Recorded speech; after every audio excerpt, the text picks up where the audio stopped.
आज महाशिवरात्रि जागर जाली महादेव को आराधना करेंगे श्रद्धालु एथिपाई सजई होईछि भुवनेश्वर श्री लिंगराज मंदिर पुरी लोकनाथ और कपिलास चंद्रशेखर पीठ लिंगराज रे राति 10टारे उठिबो महादीप चारि प्रहर पूजा हरिहर भेट बड़सिंहार और पहुड़ सोमवार भोर 5:30 संपन्न हेबो सकाळ 6टारु हेबो साहण मेला दर्शन श्रृंखलित दर्शन पाई पुलिस पक्षरु व्यापक व्यवस्था करा जायछि पुरी लोकनाथंक पीठरे विलंबित रात्र 12टारु द्वार फिटा जिबा परे मंगल आलती मैलम अवकाश आदि दैनंदिन नीतिकांति करा जिवो भोर 3टारु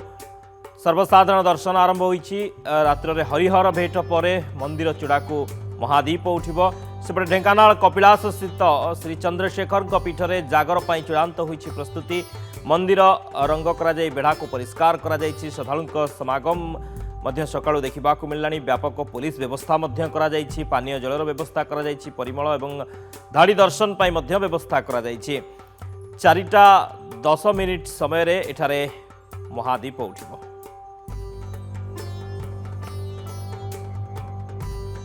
आज हेउछि महाशिवरात्रि पाई चलचंचल राज्यर विभिन्न शैवपीठ लिंगराजंक ठारू आरंभ करी पुरीर लोकनाथ भद्रक आरड़ी आखंडलमणि पीठ ठारू आरंभ करी धवलेश्वर एवं ढेंकानाल चंद्रशेखर बाबांकर सबुठी उत्साहर माहौल एवं चलचंचल भोरु भोरु भक्तों भीड़ देखा मिली विलंबित रात्रि भक्त माने लंबा लाइन लगाई दर्शन करुछंती भोला बाबांकर। आज महाशिवरात्रि भुवनेश्वर लिंगराज मंदिर रे श्रद्धालुंक भीड़ जमिछि श्रद्धालु माने दर्शन करबा पई विलंबित रातिरु लंबा लाइन लगाई एवं विभिन्न शैवपीठ रे आज भीड़ देखा मिलुछि। देवदेव महादेवंकर जागर यात्रा विभिन्न शैवपीठ रे श्रद्धालुंक भीड़ देखा मिली लिंगराज मंदिर रे मध्य प्रबल भीड़ देखा मिली विभिन्न नीतिकांति चली बाबा लिंगराजंकर राति 10टारे एठारे उठिबो महादीप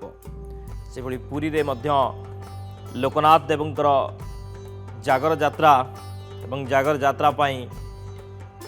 प्रबल भीड़ परिलक्षित होइछे। तो साहण मेला दर्शन आरंभ होइछि प्रभु लिंगराजंकर नीतिकांति चली साहण मेला दर्शन आरंभ होइछि सेपटे पुरी लोकनाथंक मंदिर रे मध्य प्रबल भीड़ देखा मिलुछि भक्त माने बाबांक दर्शन पाई लंबा लाइन आसुचंती।